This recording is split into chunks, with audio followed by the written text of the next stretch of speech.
just to construct a couple key parts of it, paperclip is obviously a silly and kind of cute on purpose example of whatever it is, right? Whatever commodity, whatever widget that you're optimizing for.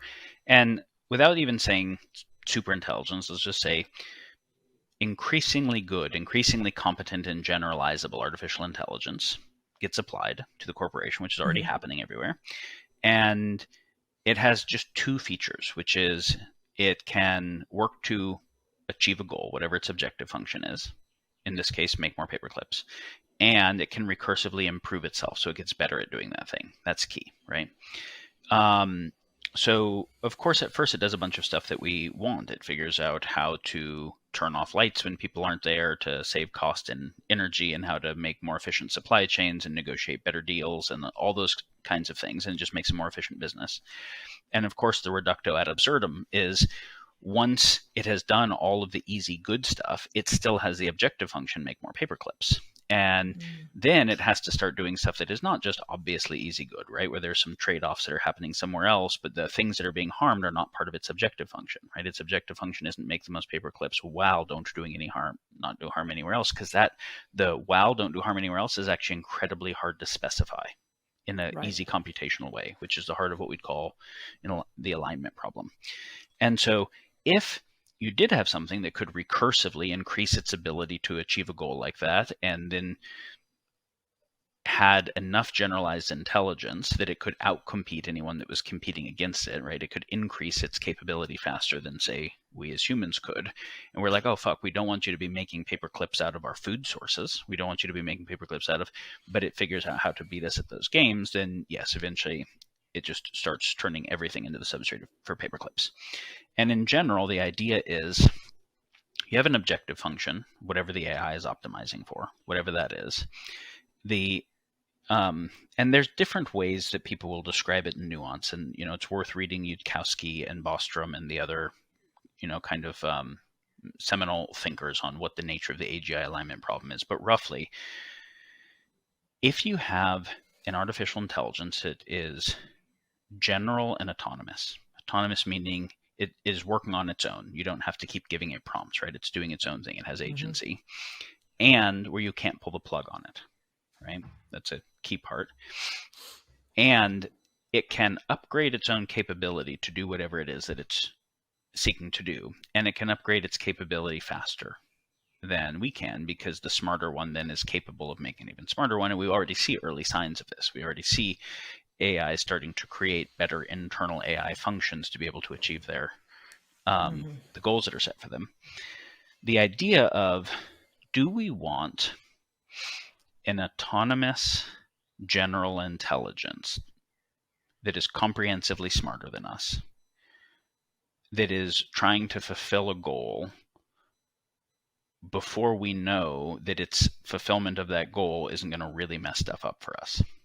Right? And we're like, no, we don't want that thing, right? We would like to prevent that, because it's entirely possible that it could do some things that are totally not what we want in pursuing that goal. So obviously, if its goal was to maximize GDP, there's a lot of nasty ways to maximize GDP. It can go up with war. It can go up with addiction. It can go up with, and whatever it is that the objective function is, there's a lot of perverse instantiations of that thing being fulfilled in a way that totally messes up other stuff.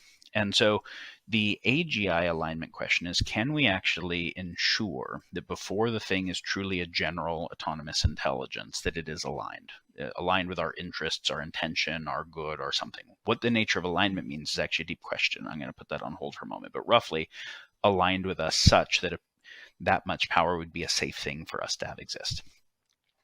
And the thought experiment of an intelligence that was, say, as much more intelligent than us as we are than chimps or ants or whatever, looking at how our increase in intelligence has boded for all the other inhabitants of the planet. That's a very concerning thought. Now, this is where I want to actually use the analogy of that. In autonomous, so it's doing stuff on its own, right? It's autopoietic, it's self-authoring, it's self-upgrading, and it's orienting towards an objective function. And I would basically like to say that you could call the current global system, and we, just to simplify it, let's call it global capitalism, even though it's not that. We calling it Moloch would be better, right? But let's just talk about the capitalism part because the metrics are kind of clear. You could say that it is already a general autopoietic superintelligence. It has an objective function, which is to convert as much of the world, people's creativity, ideas, labor, natural resources, everything, into capital. And so that's the paper clips, right? And which is interesting because it has no real value, just optionality for real value. And there's always this assumption that there's more real value out there, but that stops being true forever, right? So if the tree sequesters CO2 and produces oxygen, and I need to breathe oxygen, and it does a lot of other important things like supports pollinators and cleans the water and stabilizes topsoil and all these things for me. But if I cut the tree down, turn it into lumber, there's still enough oxygen for me. I didn't actually ruin if I cut the whole acre of trees down, there's still oxygen. In fact, there's no differentially seeming less oxygen for me doing that, but now I have the money of all the lumber of these trees, and I can do real tangible shit for me and my family or my corporation with that. And so the optionality value I get allows me to still access real value, but I'm destroying real value in the process. Someone can say, well, you're not destroying it because you're making lumber. Well, yes, lumber is actually radically less complex than a tree that has less total types of value that it does. So we're converting the self-organizing, self-repairing, complex world into an increasingly simple or complicated, fragile world that has less types of value to less types of actors. The tree has value of many different types to many different types of actors, right? So you can't just say, well, it's carbon sequestration. No, it's stabilizing topsoil. It's a million things. Biodiversity, etc. Yeah. So when we talk about artificial intelligence, we talk about what type of computer system it runs on. Hardware-wise, it runs on CPUs or GPUs or TPUs or whatever it is, and what type of algorithms that it runs. And so it's interesting that we can already say humans are general intelligence. And capitalism is running parallel process across all the humans, right? And we know when you think about the cloud and why parallel process was so powerful, it's also why GPUs are so powerful. Capitalism is basically as a decentralized incentive system, incentivizing all humans to both do novelty search, figure out new ways of making money, and exploitation. Take the existing ways and do the most of them that you can. Those that do better at it get more influence in the system and in turn influence the system in ways that support them to do more of it. Those that oppose the system are also opposing those who are doing well at the system. So even though the system as a whole doesn't have agency, those who do keep in check those that would oppose them. So it is as if the system has agency. And you go from barter to currency to fiat currency to fractional reserve banking to AI high-speed trading of derivatives and credit default swaps. And that is basically the recursive upregulation of the algorithm, right? It is getting more and more capable of doing more and more financialization of the world to incentivize people to do more and more things. So you can see that you've got something that is already running on all these general intelligences, and as a result is super intelligent. It has an objective function. The objective function is misaligned with the long-term well-being of the world, and it advances narrow value metrics at the and it's not that like, you know, but everything's getting better, Pinker-Rosling type arguments are like saying, but look at how many paperclips we have. Aren't we all stoked that we're getting cheaper paperclips?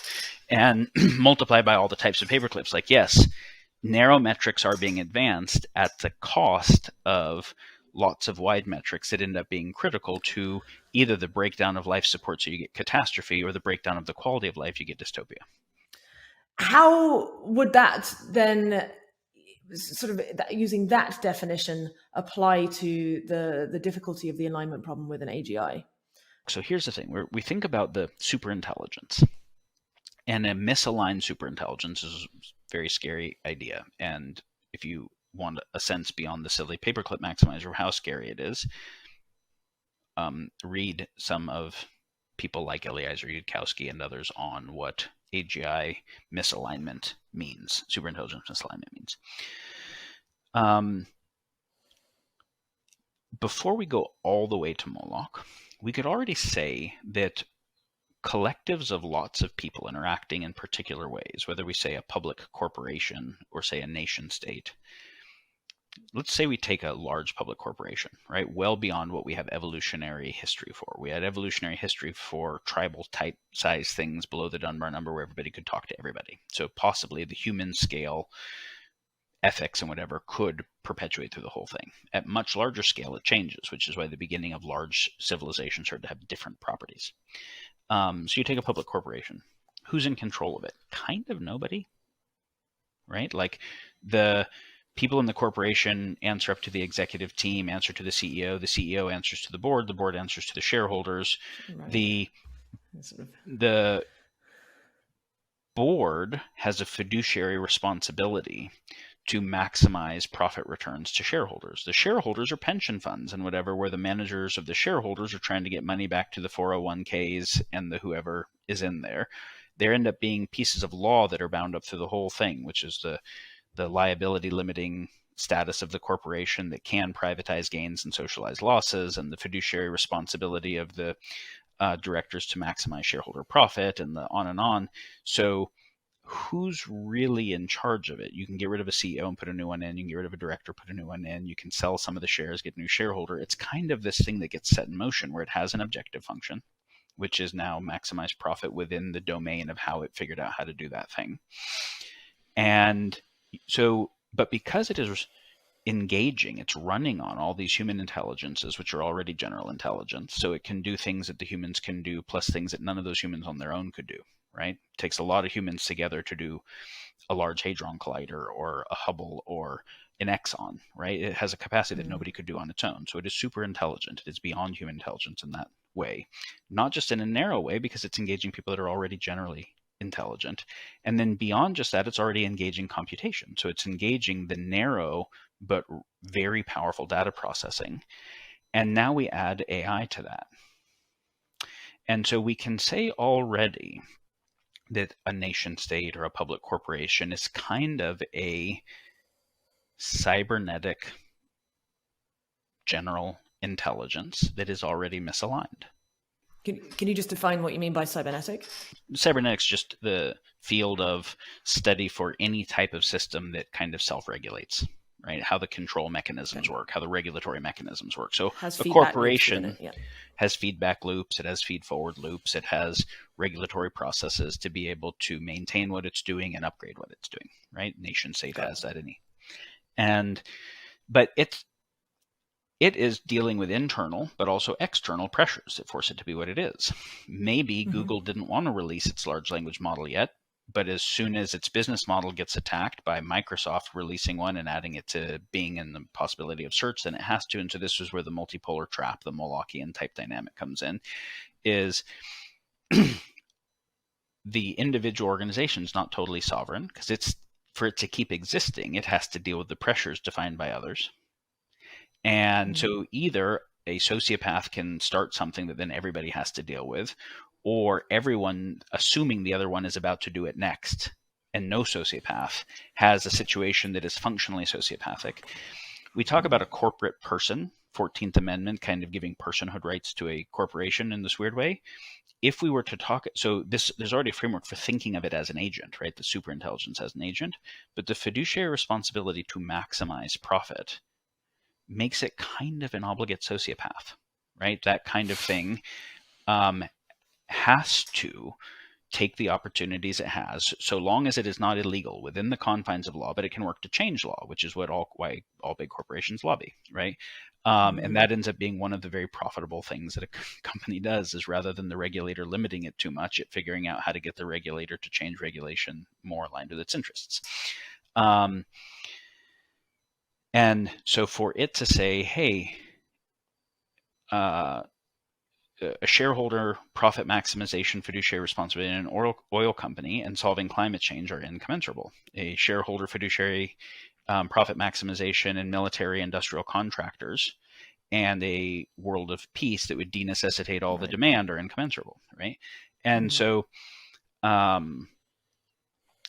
then those competing with each other, right? So then any of the A groups are like, hey, I can't really do safety because the other ones, so we all kind of have to race at this. And then maybe the whole US says, we don't want to regulate it because we would rather our guys get there before China gets there, because whoever has it's going to run the world, and we'd at least like it to be US companies. And so that Molochian dynamic makes it to where each of these cybernetic superintelligences interacting with each other creates a meta cybernetic superintelligence that you can call Moloch, right? Which is why I wanted to talk with you about it, is you can see Moloch as an emergent property of the systems of incentives and the dynamics of coordination that are built into the system, where it is employing human general intelligence, it's employing computational capabilities, and increasingly artificial intelligence and the whole rest of our tech stack.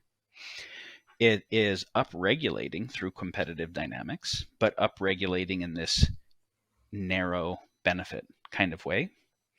And so we could say this thing that is driving climate change and driving species extinction and dead zones in oceans and coral loss and desertification and arms races and polarization and all like that, that is a misaligned superintelligence that nobody can pull the plug on. It's already autonomous. It's already nobody can pull the plug. And it is building AI. Because corporations... it's not actually the people. It's not actually the people within. They think they're the ones building it. Well, but they're building it within corporations that have a fiduciary responsibility for profit maximization, that are in multipolar traps with other companies that are racing to do it, that have to look at how do we commercialize this thing, whatever it is, right? Or they're building it within nation states that have to be able to compete with another nation state. And what that means is that some narrow value metrics that define what wins the competition get prioritized over wide value metrics. And so it is fair to say that we already have a misaligned autopoietic superintelligence running the world, running on and running all of the people to various degrees. It is already employing all of the computational power. It is developing more computational power in AI. The AI is being built by it in service of itself. So the AI risk scenario that Yudkowsky or Bostrom or others put forward of a thing where you can't pull the plug, it is upgrading its capacity to do what it does, it has an objective function it's pursuing, but it harms stuff that we wouldn't want harmed in its objective function in the pursuit of it. What I'm arguing is that we are already there, and it is our world system, and that AI is simply accelerating it, and that we don't have to get to AGI to have the effect of it, because you already have GI. We already have general intelligence in the form of the corporations, nation states, and the overall system, where then adding AI, even if it is not fully generalized to that system, you already have something that is autonomous and general, that is now getting increasingly potent capacities, even if it's within a bunch of narrow domains, right?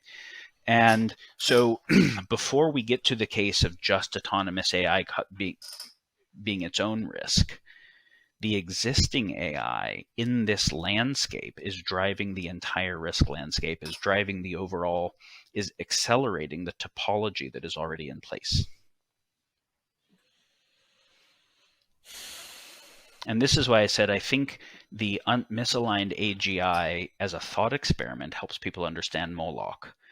But what the reality of Moloch helps people understand that without getting to a total AGI, that the nature of the risk there is already happening. Then with that, we have to say, what would it take to prevent those risks? And it's a different calculus. It's a different way of thinking about it. So what do we do?